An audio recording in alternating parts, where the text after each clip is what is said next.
இரு மதங்களுக்கிடையில்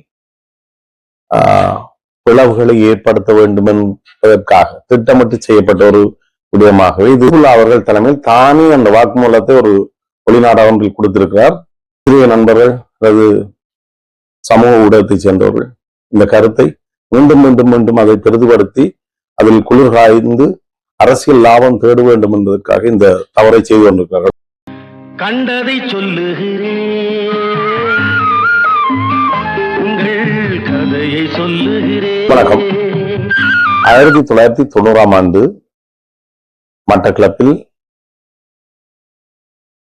காத்தான்குடியில் இஸ்லாமிய பள்ளிவாசல் மீது தொழுகையில் ஈடுபட்டிருந்த பொதுமக்கள் மீது தமிழ் ஆயுதக்குழு ஒன்றினால் துப்பாக்கி பிரயோகம் மேற்கொள்ளப்பட்டு 130க்கும் மேற்பட்ட இஸ்லாமியர்கள் கொல்லப்பட்டது இன்று வரை சர்ச்சைக்குரிய ஒரு பேசுபொருளாக இருக்கின்றது. உண்மையில் அது இரு இனங்களுக்கிடையில், தமிழ் முஸ்லிம் என்கின்ற இரு இனங்களுக்கிடையில் அல்லது இரு மதங்களுக்கிடையில் பிளவுகளை ஏற்படுத்த வேண்டும் என்பதற்காக திட்டமிட்டு செய்யப்பட்ட ஒரு விடயமாகவே இது பலராலும் விமர்சிக்கப்பட்டது. விக்கிபீடியாவை எடுத்துக்கொண்டால் கூட அதிலே அவர்கள் குறிப்பிட்டிருக்கிற விஷயம் தமிழ் மிலிட்டரி குரூப் என்றுதான் சொல்கிறார்கள். இந்த சம்பவம் தொடர்பாக அவர்கள் எழுதி கொண்ட அந்த விஷயம், அதை விட முன்னாள் தளபதியாக இருந்த கருணா அவர்கள் கூட இதை பற்றி முழுமையான விளக்கம் கொடுத்திருக்கிறார். அந்த இவர்களால் சொல்லப்படுகின்ற அந்த அமைப்பின் தலைமைத்துவத்துக்கு தெரியாமல் இது மேற்கொள்ளப்பட்டதாக சொல்லி இருக்கின்றார். பல பிபிசி பேட்டிகள் கூட அதை தெளிவுபடுத்திருக்கிறார். அது அவரும் நான் ஒரு சினிமா படம் ஒன்று கூட அது சம்பந்தமா அப்படி ஒரு காட்சி ஒன்று வந்திருந்தது. இது சைவர்கள், அதாவது இந்துக்களுக்கும் முஸ்லிம்களுக்கும் இடையில் விரோதத்தையும் பிளவுகளையும் உருவாக்குவதற்காக மசூதிக்கு முன்னால் சில திட்டமிட்ட நபர்கள் மசூதிக்கு முன்னால் பன்றியை கொலை பண்ணி போட்டுவிட்டு, அதே போல இந்து கோயில்களுக்கு முன்னால் பசுவை கொலை பண்ணி போட்டுவிட்டு இரண்டு இனங்களுக்கு இடையில் மோதலை உருவாக்கிப்பார். ஒரு திரைப்படத்தில் அந்த காட்சி இருக்கின்றது. இதைத்தான் இந்த ஆளும் கட்சி அந்த காலத்தில் மேற்கொள்ளப்பட்டதாக சொல்லப்படுகிறது.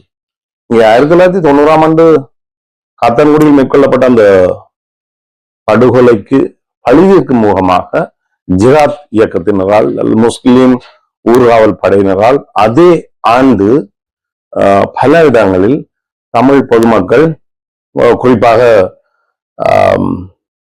வீரமுனை என்கின்ற இடத்தில் மேற்கொள்ளப்பட்ட தாக்குதலில் 250 பொதுமக்கள், குழந்தைகள், பெண்கள் உட்பட கொல்லப்பட்டார்கள். சத்துருக்கொண்டான் என்ற இடத்தில் அதன் பின்னரான 90ஆம் ஆண்டு 185 பொதுமக்களும், புதுக்குடியிருப்பு பகுதியில் 17 பொதுமக்களும், சாவுக்காட்டி பகுதியில் 31 பொதுமக்களும், செங்கலடியில் 85 பொதுமக்களும், அந்த கால பகுதியில் மட்டும் இஸ்லாமிய ஜஹாத் அமைப்பினரால் அல்லது ஊர்காவல் படையினரால் இந்த தாக்குதல் மேற்கொள்ளப்பட்டதாக சொல்லப்படுகிறது. அதை விட அவர்கள் சொல்கிறார்கள், ஹிஸ்புல்லா முன்னாள் எம்பி ஹிஸ்புல்லா அவர்கள் தலைமையில் தானே அந்த வாக்குமூலத்தை ஒரு வெளிநாடகத்தில் கொடுத்திருக்கிறார். மண் அரங்கம் அல்லது பாதுகாப்பு அரங்களை எல்லாம் உருவாக்கி எல்லோருக்கும் துப்பாக்கி பயிற்சி கொடுத்து இந்த மாதிரியான தாக்குதல்களுக்கு அவர் உடந்தையாக இருந்ததாக அவரது வாக்குமூலம் ஒன்று வெளிநாடா வெளிவந்திருந்தது. அவரும்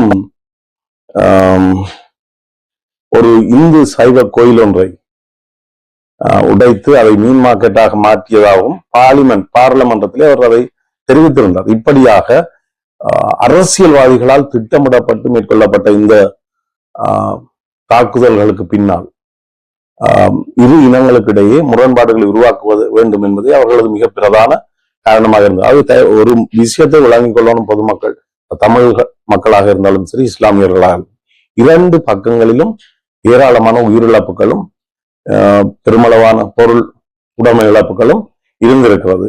ஆகவே ஒரு கண்ணுக்கு மறுகண் வாங்குவதாக இருந்தால் இரண்டு தரப்புமே மோதிக்கொண்டு அதை தொடர்ச்சியாக இழப்புகளை சந்திக்க வர வேண்டிய ஒரு துப்பாக்கியமான நிலைமை இருந்திருக்கும்.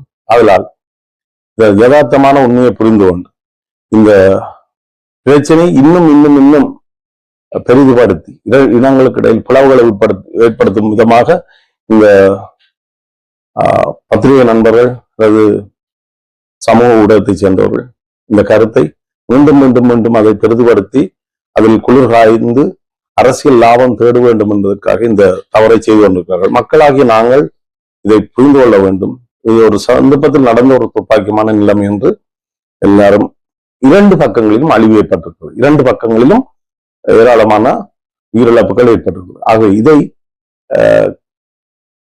ஒரு அதை பெரிதுபடுத்த விரும்பினால் முழுமையான விசாரணை ஒன்றுக்கு அரசாங்கத்திலும் முஸ்லிம் இஸ்லாமிய அமைச்சர்கள் ஏராளமான அமைச்சர்கள் அரசாங்கத்தில் இன்றைக்கல்ல அந்த 90ஆம் ஆண்டிலிருந்து அமைச்சர்களாக இருக்கிறார்கள். அவர்கள் அந்த காலத்தில் அதுகளை எடுத்து விசாரணைக்கு உட்படுத்தி இருக்கலாம், கேள்விக்கு உட்படுத்தி இருக்கலாம், அல்லது அது சம்பந்தமான ஒரு ஆய்வை செய்திருக்கலாம். ஆனால் அவர்கள் அரசாங்கத்திற்கு துணை போகின்ற ஒரு அமைச்சர்களாகத்தான் இருந்தார்களே ஒழிய இரண்டு பக்க விசாரணையும் இரண்டு பக்கத்தில் ஏற்பட்ட இழப்புகளையும் விசாரித்திருக்கலாம். ஆனால் அவர்கள் இதை செய்யவில்லை.